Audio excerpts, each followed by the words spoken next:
नमस्कार दोस्तों, मैं हूं अजीत कुमार। आप देख रहे हैं ड्रीम टेक एजुकेशन। आज की इस क्लास में हम लोग पढ़ेंगे आवर इन्वायरमेंट, जो कि क्लास 10 के लिए बायोलॉजी का एक चैप्टर है और टर्म 2 के लिए बहुत ही इंपॉर्टेंट चैप्टर है। इसे टर्म 2 में 4 से 5 क्वेश्चंस पूछे जाने की संभावनाएं होती है ना। इस बार इससे 4 या 5 मार्क्स का क्वेश्चन पूछा जाएगा, 4 to 5 मार्क्स। तो इसके दृष्टिकोण से अगर हम देखें तो ये चैप्टर बहुत ही इंपॉर्टेंट है और मैं कोशिश करूंगा कि ये जो आज का ये जो क्लास है वो वन शॉट वीडियो के तौर पर आपको मिले। तो चलिए शुरू करते हैं। सबसे पहले एक नोटिफिकेशन आपके लिए है कि नई बैच स्टार्ट हो रही है। 1 अप्रैल 2022 से डेली 9-10 के लिए स्टार्ट हो चुका है। क्लास 10th और 9th के जो भी गर्ल्स हैं उसके लिए 50% डिस्काउंट है ट्यूशन फी पे। आप इसके लिए डिस्क्रिप्शन में जाइए और डिस्क्रिप्शन में आपको मिलेगा हमारा कॉन्टैक्ट नंबर। आप उससे कॉन्टैक्ट करके आप हमसे बात कर सकते हैं। जो भी स्टूडेंट इस क्लास में ज्वाइन करना चाहते हैं वो जरूर करें।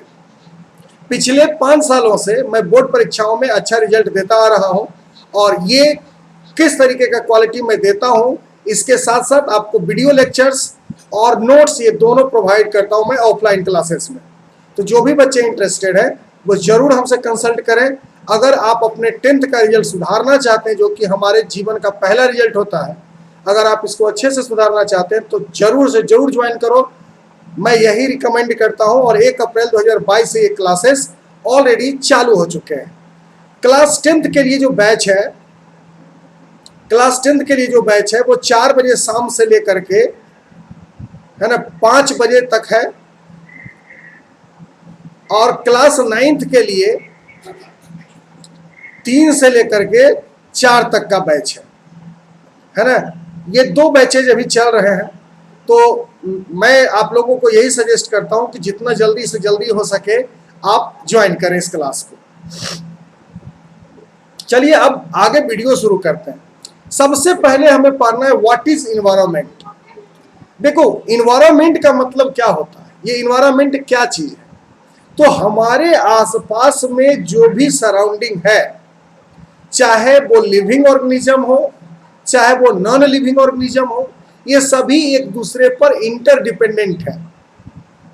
ठीक, इसी को हम लोग कहते हैं इन्वायरमेंट। हमारे आसपास में जो भी चीजें हैं ये सभी को हम इन्वायरमेंट के अंदर में पढ़ते हैं। इसको देखो, अगर हम इस तरीके से समझने का कोशिश करें कि environment is an organism immediately surrounding with including all external condition and other living organism, है ना। तो मतलब हमारे आसपास में जो भी चीजें हैं और हमारे लाइफ को कोई भी एक आदमी या कोई भी एक जीव जंतु जो है उसके लाइफ को इन्वायरमेंट पूरी तरीके से अफेक्ट करता है। समझ गए। इसके बाद हमें पढ़ना है कि अगर फ्लो चार्ट हम देखें तो इस इन्वायरमेंट को हम लोग इकोसिस्टम के नाम से भी जान सकते हैं, है ना। ये है इकोसिस्टम। अब ये इकोसिस्टम 2 तरीके का होता है। एक तो होता है नेचुरल इकोसिस्टम और एक होता है आर्टिफिशियल इकोसिस्टम। अगर नेचुरल इकोसिस्टम की बात करें तो यहाँ पे 2 चीजें हैं, एक तो है टेरेस्ट्रियल और एक है एक्वेटिक। टेरेस्ट्रियल उसको कहते हैं जो लैंड से रिलेटेड हो, है ना, जो लैंड से रिलेटेड है उसको हम लोग कहते हैं टेरेस्ट्रियल इकोसिस्टम। और टेरेस्ट्रियल इकोसिस्टम में सबसे पहला आता है grassland ecosystem, forest ecosystem, desert ecosystem. जबकि अगर हम एक्वेटिक सिस्टम की बात करें तो यहाँ पे वाटर से रिलेटेड चीजें होगी। समझ गए, पानी के अंदर इसमें तालाब आ सकता है, पॉन्ड आएगा, है ना, सी आएंगे, रिवर आएगा, ये सब। और यहाँ पे जो पानी का क्वालिटी है उसके आधार पर फ्रेश वाटर इकोसिस्टम और मैरीन वाटर इकोसिस्टम 2 तरीके से इकोसिस्टम को क्लासिफाई करते हैं।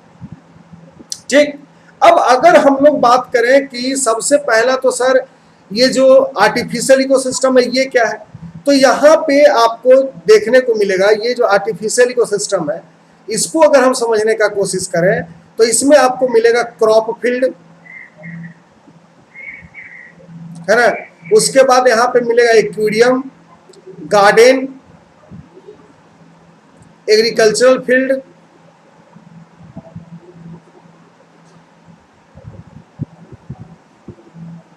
तो ये सब चीजें कॉमनली देखने को मिलते हैं हमारे इकोसिस्टम के आसपास। अब चलिए आगे बढ़ते हैं। सबसे पहले बात करेंगे हम लोग कंपोनेंट्स ऑफ इकोसिस्टम का। अगर कंपोनेंट्स ऑफ इकोसिस्टम की बात करें तो इसके दो कंपोनेंट्स होते हैं, ठीक। एक तो पहले इसको आप ऐसे समझ लीजिए कि अगर कंपोनेंट्स की बात करते हैं हम लोग, तो कंपोनेंट को दो तौर पे पढ़ा जाता है ना। ये जो कंपोनेंट है इसको हम लोग दो तौर पे पढ़ते हैं। पहले कंपोनेंट के पहले पार्ट और दूसरे पार्ट। पहले पार्ट को हम लोग कंपोनेंट के तौर पे पढ़ते हैं स्ट्रक्चरल कंपोनेंट, है ना, स्ट्रक्चरल कंपोनेंट। और दूसरे को कहते हैं फंक्शनल कंपोनेंट।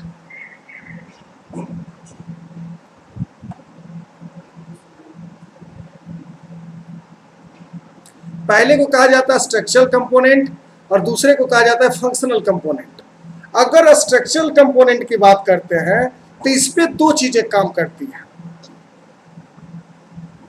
है ना। एक होता है बायोटिक और एक होता है एबायोटिक। बायोटिक उसको कहते हैं जो हमारे लिविंग ऑर्गेनिज्म हो, और एबायोटिक उसको कहते हैं जो हमारा क्लाइमेट हो, है ना। यहाँ पे क्लाइमेट की चीजें होगी और यहाँ पे लिविंग ऑर्गेनिज्म की चीजें होगी, ठीक। अगर फंक्शनल कंपोनेंट की बात करते हैं, फंक्शनल कंपोनेंट में देखोगे क्या कि ये किस तरीके से फंक्शनल होता है। इसके लिए तीन चीजें हैं। पहले को हम लोग कहते हैं फूड चेन, दूसरे को कहते हैं फूड वेब,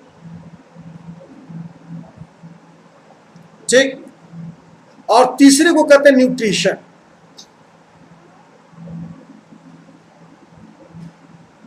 या न्यूट्रिएंट, है ना, न्यूट्रिएंट साइकिल। तो ये तीन तरीके से इसको पढ़ेंगे। अब चलिए आगे बढ़ते हैं। देखिए सबसे पहले अगर ये बायोटिक की बात करते हैं, है ना, अगर ये बायोटिक की बात करते हैं तो वहां पे पहला होता है क्लाइमेट फैक्टर, जिसमें रेन, टेम्परेचर, लाइट, विंड, ये सब चीजें होती है।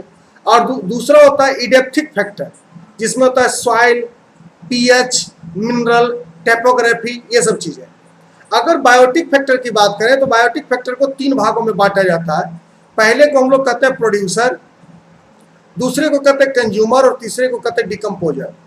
प्रोड्यूसर, कंज्यूमर और डिकम्पोजर। प्रोड्यूसर उसको कहा जाता है जो सेल्फ प्रोडक्शन कर सके अपने फूड का। कंज्यूमर उसको कहते हैं जो कॉमनली प्रोड्यूसर पर डिपेंड करता हो, और डिकम्पोजर उसको कहते हैं जो मरने के बाद प्रोड्यूसर और कंज्यूमर दोनों को क्या करता हो, डिकम्पोज करके फिर सॉइल में कन्वर्ट करता हो। तो प्रोड्यूसर के तौर पे हम लोग सिर्फ ग्रीन प्लांट को समझेंगे, और प्रोड्यूसर जो भी होंगे वो कैसे होंगे, तो वो नेचर में ऑटोट्रॉपिक इन नेचर होगा। ऑटोट्रॉपिक की अगर हम बात करते हैं, अगर ऑटोट्रॉपिक की बात करते हो, ऑटोट्रॉपिक की बात करते हैं तो इसको ऐसे ऑर्गेनिज्म को कहा जाता है जो सेल्फ न्यूट्रिएंट प्रोवाइड करता है, जो अपना खाना खुद बनाता है। और दूसरा होता है हेट्रोट्रॉपिक।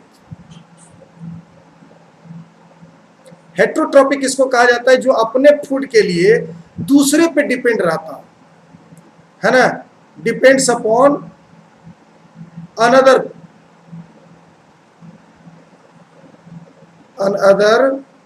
प्रोड्यूसर, ठीक।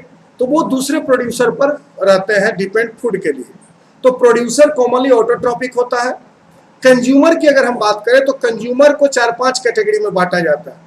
जैसे प्राइमरी, अगर प्राइमरी की बात करते हो तो प्राइमरी हमेशा हार्बीवोरस होगा, सेकेंडरी हमेशा कार्निवोरस होगा, और टर्सरी से आपको मिलेगा या तो कार्निवोरस या फिर वो ओमनीवोरस होगा। उसी तरीके से अगर हम लोग क्वाड्रेंटरी की बात करें, चौथा जब पीरियड में पढ़ेंगे तो इसको हम लोग कॉमनली क्या देखेंगे कि ये हेट्रोट्रॉपिक इन नेचर होते जाएंगे। और हेट्रोट्रॉपिक इन नेचर में ये क्या होगा, हमेशा कार्निवोरस हो गया, ओमनीवोरस होगा। यहाँ पे हार्बीवोरस तब भी आपको मिलेगा जब वो प्राइमरी कंज्यूमर के तौर पर। और अगर डिकम्पोजर की बात करते हैं तो बैक्टीरिया, फंगी, ये सब डिकम्पोजर में आते हैं, ठीक। अब आगे बढ़ते हैं। अब इसके बाद हमें क्या पढ़ना है, सबसे पहले पढ़ना है प्रोड्यूसर। ये प्रोड्यूसर कहते किसको है सर, तो the living organism capable of production their food using solar energy by the process of photosynthesis.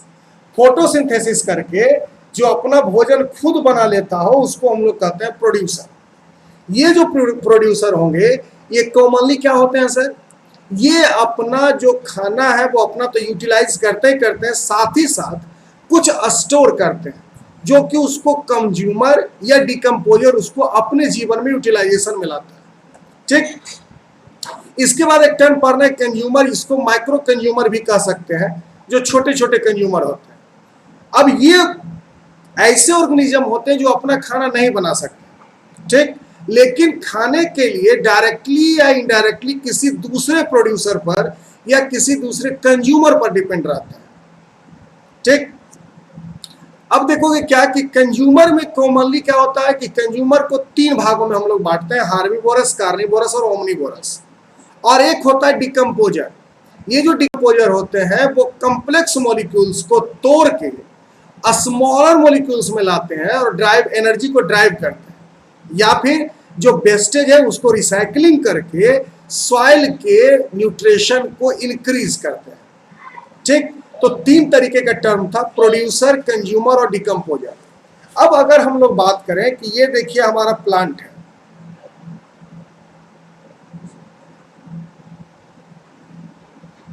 ठीक, ये देखिए हमारा क्या है, प्लांट है।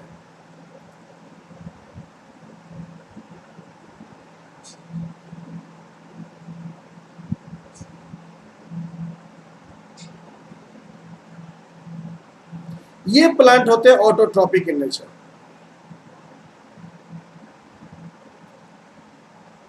ऑटोट्रॉपिक इन नेचर होगा, इसी को हम लोग कहते हैं प्रोड्यूसर। ठीक, और इस प्लांट को खा रहा है कौन, तो सपोज करो कि इसको खा रहा है ग्रास हॉपर।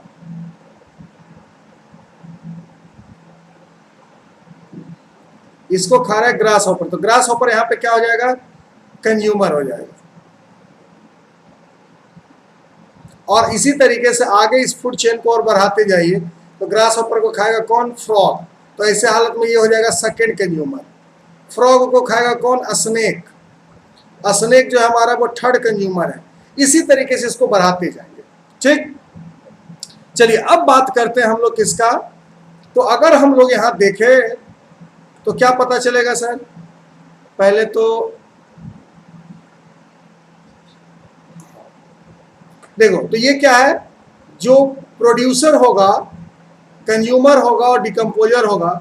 इसमें जो कंज्यूमर होते हैं वो प्राइमरी होते हैं, सेकेंडरी होते हैं और टर्सरी होते हैं, जिस पर हमने बात कर ली है। अब हम लोग बात करते हैं कि टाइप्स ऑफ कंज्यूमर। ये जो कंज्यूमर होंगे सर, ये कितने प्रकार के होते हैं, तो देखो इसको पढ़ने का सबसे आसान तरीका है कि कंज्यूमर को अगर हम लोग फीडिंग रिलेशनशिप को समझें, फीडिंग का मतलब होता है जो हम लोग खाना खाते हैं उस रिलेशनशिप से अगर समझने का कोशिश करते हैं, तो सबसे पहले होता है प्राइमरी कंज्यूमर। ये जो प्राइमरी कंज्यूमर होगा, ये ऐसे कंज्यूमर होते हैं जो प्रोड्यूसर को डायरेक्ट खाते हैं, है ना। ये क्या करेंगे, प्रोड्यूसर को डायरेक्ट अपना फीडिंग हैबिट में लाएगा और इसको डायरेक्टली कंज्यूम करेगा। ठीक, तो ये हो गया हमारा प्राइमरी कंज्यूमर। दूसरा है secondary consumer. Secondary consumer commonly primary consumer पर डिपेंड करता है खाने के लिए।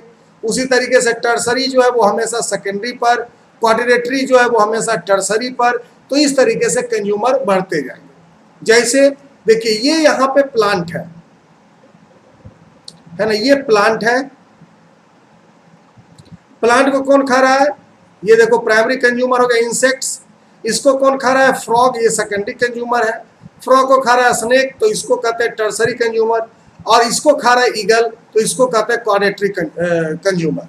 तो इसी तरीके से हम लोग कंज्यूमर को समझते हैं। कंज्यूमर को चार भागों में बांटा जा सकता है, प्राइमरी, सेकेंडरी, टर्सरी और क्वाड्रेटरी। प्राइमरी जो होगा वो हमेशा ऑटोट्रॉपिक इन नेचर होगा।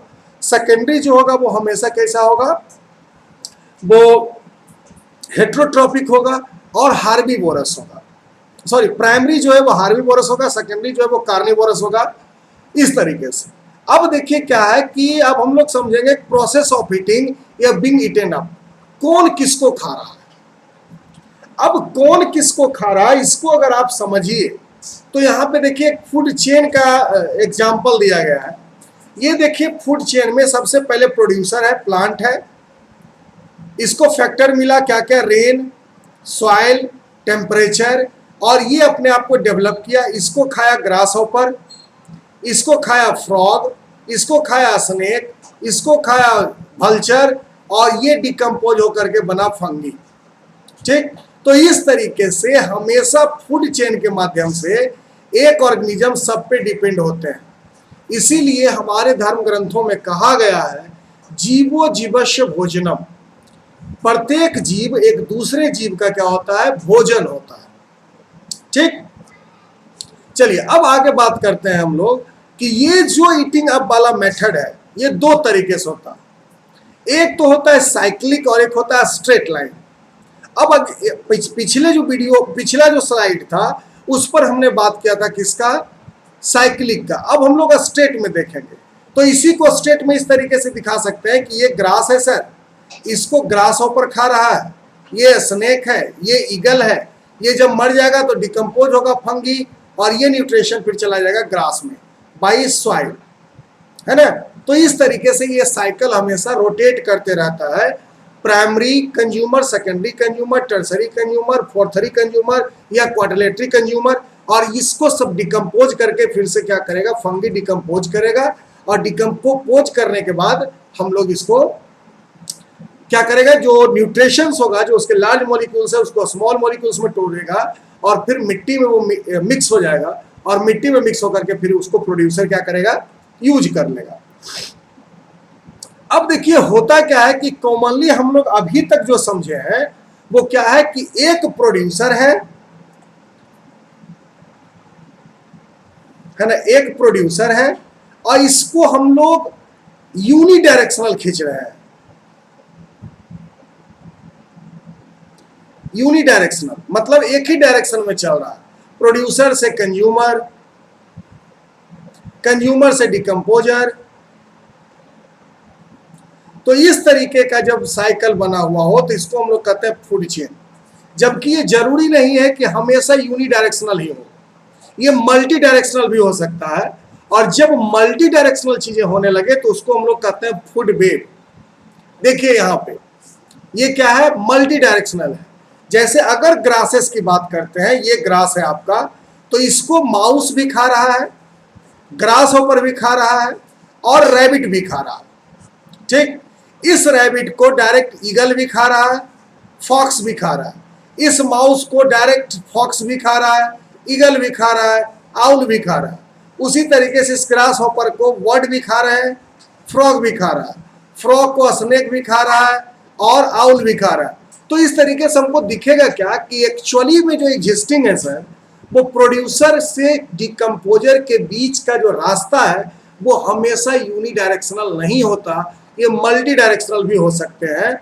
और जब मल्टी डायरेक्शन की बात आ जाती है, जब प्रोड्यूसर को बहुत सारे कंज्यूमर यूज कर रहे हैं, यूटिलाइज कर रहे हैं, तो ऐसे जिगजैग वाले लाइन को हम लोग फूड वेब के अंदर में समझते हैं और उसको फूड वेब कहते हैं। ठीक, चलिए इसके बाद आगे बढ़ते हैं। अब आता है ट्रॉपिक लेवल। देखो ट्रॉपिक लेवल का मोटा माटी मतलब क्या है, ट्रॉपिक लेवल का मोटा माटी मतलब है कि जो प्रोड्यूसर, कंज्यूमर और ये सब चीजें जो थी उसको आप क्या किए, इकोलॉजिकल पिरामिड का शेप दे देते हैं, इसी को हम लोग कहते हैं ट्रॉपिक लेवल। मतलब a trophic level is a position in a food chain और food web or an ecological pyramid that is occupied by a group of organisms having similar feeding mode। ठीक, तो अभी तक तो ये चीजें आपको समझ में आ रही थी कि चलिए सर ये फूड चेन है ना, ये जो फिगर है वो फूड चेन का है। अब देखो इसके बाद हम लोग समझेंगे कि ये जो ट्रॉपिक लेवल है एक्चुअली देखो ऐसा दिखता है ना। प्रोड्यूसर जो है, ये देखिए प्रोड्यूसर है, इसको हम लोग कॉमनली क्या कहते हैं कि ये जो प्रोड्यूसर है ये ट्रॉपिक लेवल का सबसे बेसिक मोड है। इसको प्राइमरी कंज्यूमर कंज्यूम कर रहा है ना, प्राइमरी कंज्यूमर से सेकेंडरी कंज्यूमर के बीच में जा रही है बातें, उसके बाद टर्सरी कंज्यूमर के बीच में जा रही है। तो ये इस तरीके से जो पिरामिडल स्ट्रक्चर आप देते हैं इसी को हम लोग ट्रॉपिकल लेवल कहते हैं या ट्रॉपिक लेवल कहते हैं। तो इसमें क्या है कि बेसमेंट जो होगा, आपका बेस जो होगा पिरामिड का, वो हमेशा किसका होगा, प्रोड्यूसर का होगा, और जो टॉप मोड है ना, जो टॉप है टर्सरी कंज्यूमर या क्वाड्रिलेटरल कंज्यूमर जो होंगे, जो सबसे पिरामिड के टॉप पर होंगे, वो टॉप के कार्निवोरस होंगे। ठीक, यही है हमारा टॉपिक लेवल। अब बात करते हैं energy flow of flow of energy in ecosystem. इसी को हम लोग 10% एनर्जी फ्लो भी कहते हैं। इसको क्या कहते हैं? 10% एनर्जी फ्लो। देखिए ये है 10% एनर्जी फ्लो। देखो इसमें कहता क्या है कि जब भी आप एक ट्रॉपिक लेवल से ट्रॉपिक लेवल 1 से अगर आप मूव करते हैं ट्रॉपिक लेवल 2 के बीच में, है ना, ट्रॉपिक लेवल 1 से जैसे मूव करते हो ट्रॉपिक लेवल 2 में, तो इसके टोटल एनर्जी का सिर्फ 10% ही ट्रांसफर होता है दूसरे ट्रॉपिक लेवल में। समझ में आ गई बात? इसी को कहते हैं 10% एनर्जी फ्लो। अब देखिए इसको समझते हैं।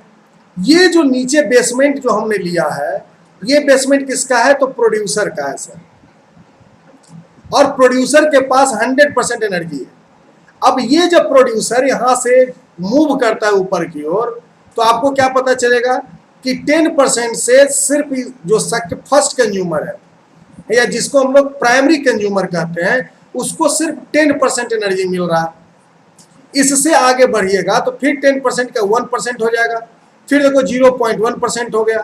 तो जैसे जैसे ट्रॉपिक लेवल में आप आगे बढ़ते जाते, एनर्जी का ट्रांसफर सिर्फ 10% होता है। समझ गए? तो इसी को हम लोग कह सकते हैं क्या?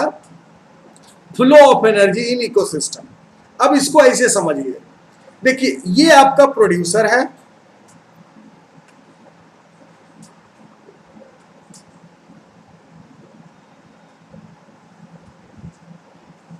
ना, ये आपका प्रोड्यूसर है।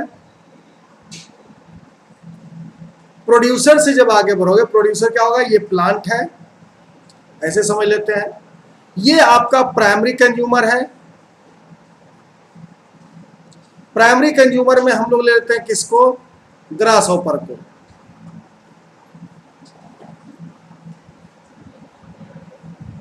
प्राइमरी कंज्यूमर से आगे बढ़िए, सेकेंडरी कंज्यूमर। सेकेंडरी कंज्यूमर में हम लोग ले लेते हैं किसको? फ्रॉग को। इसके बाद आगे बढ़िए, टर्सरी कंज्यूमर हो जाएगा। इसमें हम लोग फ्रॉग के बाद ले लेते हैं किसको? स्नेक को। तो अगर प्रोड्यूसर के पास 100 जूल ऑफ एनर्जी है, ठीक, तो इसको खाने के बाद प्रोड्यूसर को हमेशा 10 जूल मिलेगा, सेकेंडरी कंज्यूमर को आपको 1 जूल मिलेगा, और इसको जो है टर्सरी कंज्यूमर उसको 0.1 जूल मिलेगा। अगर इस ट्रॉपिक लेवल को थोड़ा सा और बढ़ा दें, इसको क्वाड्रेटरी कंज्यूमर ले लें, तो 0.1 का 10% 0.01 जूल मिलेगा। ठीक, इस तरीके से आगे बात समझ में। इससे एक चीज और समझ में आता है, अक्सर क्या देखोगे कि प्रोड्यूसर ज्यादा अमाउंट में होगा, उससे कम अमाउंट में हमारा प्राइमरी कंज्यूमर होता है, उससे कम अमाउंट में सेकेंडरी कंज्यूमर होगा। मतलब इसको ऐसे समझिए, अगर टोटल पूरे दुनिया के प्लांट को काउंट किया जाए और पूरे दुनिया के ग्रास हॉपर को काउंट किया जाए, तो आपको प्लांट का नंबर हमेशा ज्यादा मिलेगा ग्रास हॉपर से। क्यों? क्योंकि ग्रास हॉपर को 100% एनर्जी लेने के लिए कम से कम 10 प्रोड्यूसर पे डिपेंड होना पड़ेगा। तो जैसे जैसे आप ट्रॉपिक लेवल में ऊपर जाते जाते हैं, नंबर ऑफ यानी क्वांटिटी जो उसका होगा वो कमेगा। ठीक, तो यही है flow of energy in ecosystem. अब आता है बायोलॉजिकली मैग्निफिकेशन। अब देखो ये जो बायोलॉजिकली मैग्निफिकेशन चीजें हैं, ये क्या है? अब देखो जिस तरीके से एनर्जी का ट्रांसफॉर्मेशन होता है 10%, उसी तरीके से और भी चीजों का ट्रांसफॉर्मेशन होता है। जैसे आज के समय में हम लोग क्या कर रहे हैं कि एग्रीकल्चरल जो फील्ड है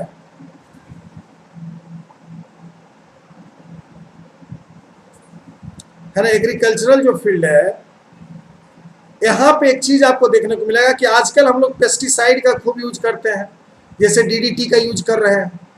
तो मान लेते हैं कि वो खेत से पानी के थ्रू आ गया कहाँ, तालाब में, एक्वेटिक एनिमल उसको खाया, इसको फिर मछली खाया, फिर इस मछली को ये मछली खाया और इसको आदमी खाया। तो 10% के हिसाब से ये जो डीडीटी है उसका कंसंट्रेशन ह्यूमन के अंदर भी होता जाता है ना, उसका कंसंट्रेशन ह्यूमन के अंदर भी होता जा रहा है, और ये हमारे स्वास्थ्य के लिए घातक होते हैं। तो इसी को हम लोग कहते हैं बायोलॉजिकली मैग्निफिकेशन। यही कारण है कि आप देखिएगा कि शहर में जो लड़के और लड़कियां होती है वो जल्दी बायोलॉजिकली फिट हो जाती है, मतलब वो जल्दी जवान हो जाएगी इन कंपेयर ऑफ गांव में। और ऐसा क्यों होता है? ऐसा होता है हमारे दूध के कारण। शहर में जो आपको दूध मिलता है उसमें क्या चीजें हैं सर? तो जो शहर में दूध मिलता है उस गाय का दूध निकालने के लिए उसको इंजेक्शन दिया जाता है ना, उसको क्या किया जाता है? इंजेक्शन दिया जाता है। और इस इंजेक्शन में क्या होता है, कुछ ऐसे केमिकल्स हैं जो ह्यूमन के लिए ठीक नहीं है, और उसका हम लोग धड़ल्ले से यूज कर रहे हैं। और जब उसका यूज करोगे तो क्या होगा, हमारा बॉडी जल्दी ट्रांसफॉर्म हो जाता है ना। तो ये चीजें इसीलिए देखने को मिलती है, यही है बायोलॉजिकली मैग्निफिकेशन। ठीक, चलिए आगे हम लोग को एक टॉपिक और पढ़ना है।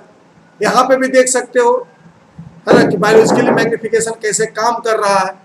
अब देखो क्या है कि अगर अब हम बात करते हैं तो एक टॉपिक पढ़ना है जिसको कहते हैं ओजोन लेयर डिप्लेशन। बहुत ही इंपॉर्टेंट टॉपिक है और मोस्ट प्रोबेबल क्वेश्चन भी है ये। ओजोन लेयर डिप्लेशन से क्वेश्चन पूछेगा ही पूछेगा। तो अब देखिए ओजोन लेयर डिप्लेशन होता क्या है। सबसे पहले आप ये समझिए कि ओजोन लेयर है क्या। देखो ये अर्थ है और अर्थ के ऊपर एक यहाँ पे एक ओजोन का लेयर है। ऑक्सीजन हमेशा 3 फॉर्म में पाए जाते हैं। ऑक्सीजन का जब सिंगल एटम हो तो इसको नाइसेंट ऑक्सीजन कहा जाता है। जब 2 आपस में मिलिए तो ऑक्सीजन मॉलिक्यूल्स हो गया, और जब 3 को मिल जाएगा तो इसी को ओजोन कहेंगे। ये ओजोन क्या करता है, सन से आने वाले यूवी रेज को रिफ्लेक्ट कर देता है। ठीक, आज के समय में ये ओजोन लेयर डिप्लेट हो रहा है। कैसे डिप्लेट हो रहा है, अब इसको समझना है। देखो एक्चुअली होता क्या है कि हमारे पास बहुत सारे ऐसे चीज हैं सर, है ना, हमारे पास बहुत सारे ऐसे चीज हैं जो CFC का प्रोडक्शन करते हैं। CFC को कहा जाता है क्लोरोफ्लोरोकार्बन। कॉमनली जो एयर कंडीशन है उसमें से इसी का प्रोडक्शन होता है। और क्लोरोफ्लोरोकार्बन जो है ना, इसमें ये जो क्लोरीन है यही सबसे बड़ा घातक है। देखो होता क्या है कि ये जो क्लोरीन है ये ओजोन के साथ रिएक्शन करता है और क्लोरीन ऑक्साइड और प्लस ऑक्सीजन को रिलीज करता है। ठीक, अब उसके बाद ये जो क्लोरीन ऑक्साइड होता है ये फिर ऑक्सीजन के साथ रिएक्शन करेगा, ऑक्सीजन के साथ रिएक्शन करेगा और क्या बनाएगा, क्लोरीन प्लस O2। तो जो O3 था सर वो कन्वर्ट हो रहा है किसमें, O2 में और O2 में। ठीक, जिससे हो क्या रहा है कि ओजोन जो है ना, ओजोन जो है वो खत्म हो जा रहा है। ओजोन क्या हो रहा है, खत्म हो जा रहा है। और जिस एरिया से ओजोन का कंसंट्रेशन कमा वहां से यूवी रेज जो है वो डायरेक्ट अर्थ पे आने लगते हैं, और इसी यूवी रेज के कारण हम लोगों को बहुत सारा दिक्कत होता है। और वो दिक्कत में क्या है, जैसे सबसे पहले तो एक स्किन कैंसर होने लगेगा लोगों को, और हो भी रहा है अभी के समय में। दूसरा क्या होता है कि प्रेगनेंसी के समय, है ना, प्रेगनेंसी के समय में जो बच्चा होने वाला होता है औरतों को, वो क्या होता है, खत्म हो जाता है ना, उसको कहते हैं मिसकेयर हो जाना। तो ये सब चीजें ओजोन लेयर डिप्लेशन के कारण ही होते हैं। ठीक, चलिए अब आगे बढ़ते हैं। अब आता है सॉलिड वेस्टेज मैनेजमेंट। हमारे आसपास में जो कचरा है सर उसको हम लोग क्या करें, रिसाइकल करें। तो आप देखिएगा क्या कि नगर निगम कुछ डब्बा का यूज करता है ना, जैसे जो येलो कलर का डब्बा है उसमें वैसे मटेरियल को डालना चाहिए जो इजीली बायोडिग्रेडेबल हो, जो पेपर है। ब्लू कलर का है तो उसमें ग्लासेज डाला जाता है, हरा कलर का जो है उसमें ऑर्गेनिक सब्सटेंस डाला जाता है, और प्लास्टिक के लिए रेड कलर होता है। तो इस तरीके के डब्बा में आप उसको, आप जब भी कचरा बिके तो इस ऐसे में डालें।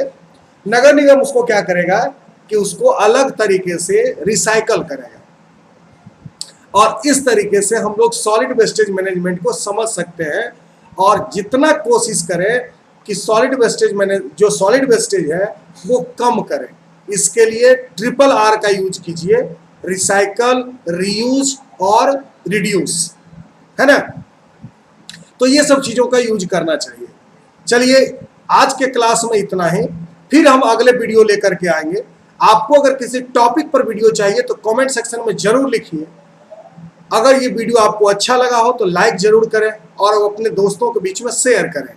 जितना ज़्यादा से ज़्यादा लोगों को शेयर करोगे उतना ज़्यादा मेरा मनोबल बढ़ेगा और मैं इसी तरीके का इंफॉर्मेटिव वीडियो आपके लिए लाता रहूँगा। और अंत में वही, अगर नए हैं तो आप सब्सक्राइब करें, और अगर आप हमारे रिटर्न व्यूअर हैं तो लाइक और शेयर जरूर करें। मैं हूं अजीत कुमार, साइन ऑफ।